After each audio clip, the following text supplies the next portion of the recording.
दोस्तों, आज की कहानी का नाम है बोलने वाला गधा। यह कहानी बहुत ही सुंदर है और बच्चों के लिए एक नैतिक कहानी है, इसलिए आप इसे पूरा अवश्य ही सुनें। कहानी का नाम है बोलने वाला गधा। यह एक मज़ेदार कहानी है। एक बार की बात है, गांव में एक गरीब किसान रहता था जिसका नाम रामू था। रामू के पास एक ईमानदार और मेहनती गधा था जिसका नाम वह शेरू रखे हुए था। शेरू रामू के हर काम में मदद करता और फिर वफादार साथी की तरह उसके साथ हमेशा रहता। एक दिन जब रामू रात के समय में अपने खेत में देर रात तक काम कर रहा था, तभी शेरू चरते चरते बहुत दूर चला जाता है और उसको वहाँ पर एक पेड़ के नीचे कुछ परियां मस्ती करती हुई नजर आती हैं। शेरू परियों का बहुत मनोरंजन करता है, जिससे परियां खुश होकर शेरू को जादुई शक्ति उपहार के रूप में देने का फैसला करती हैं। जादुई परियां शेरू को बोलने की शक्ति देती हैं, जिससे वह इंसानों की तरह बोलने लगता है। जब वह वापस रामू के पास जाता है और उसको इंसानों की आवाज़ में उन्हें बुलाता है, तो पहले तो रामू इधर उधर देखता है और फिर उसको लगता है कि यहाँ पर कोई जादू टोना कर रहा है, तो जल्दी से घर की ओर भागने लगता है। साथ में वह शेरू को भी ले जाता है।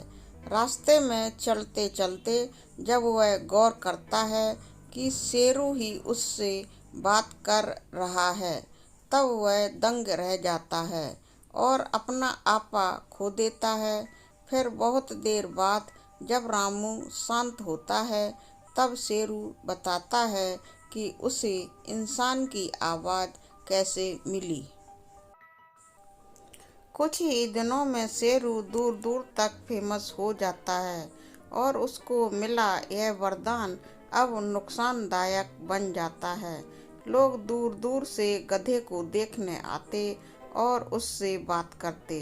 रामू और शेरू की प्रसिद्धि देखकर आसपास के लोग जलने लगे और कुछ तो शेरू को रात में चुराने की भी कोशिश करने लगे।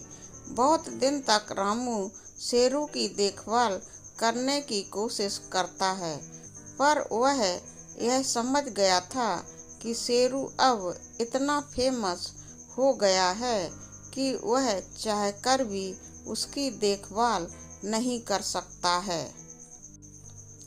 फिर वह उस पेड़ के पास दोबारा जाता है जहां उसको परियां मिली थीं और परियों से विनती करता है कि आप इससे अपना जादू वापस ले लीजिए। परियों को यह बात सुनकर निराशा होती है और फिर वह शेरू की शक्ति बदल देती हैं और कहती हैं कि मैं तुम्हें ऐसी शक्ति देती हूँ जिससे शेरू की आवाज़ केवल तुम ही समझ सकते हो और दूसरों को ऐसा लगेगा जैसे गधा ही बोल रहा है। शिक्षा: जादुई मज़ेदार कहानियाँ। दिखावे के चक्कर में हम वह बातें भी सबको बताने लग जाते हैं जो हमको छुपा कर रखनी चाहिए। जब हमें कोई कीमती चीज़ जीवन में मिल जाती है तो उसको शांति से ग्रहण करना चाहिए, न कि उसका ढिंढोरा पूरे गांव में पीट देना चाहिए। दोस्तों, हमारी यह फेयरी टेल्स मज़ेदार कहानी आपको कैसी लगी? बोलने वाला गधा, कमेंट करके अवश्य ही बताएं और चैनल पर अगर आप नए हैं तो चैनल को अवश्य ही सब्सक्राइब कर लें। दोस्तों धन्यवाद।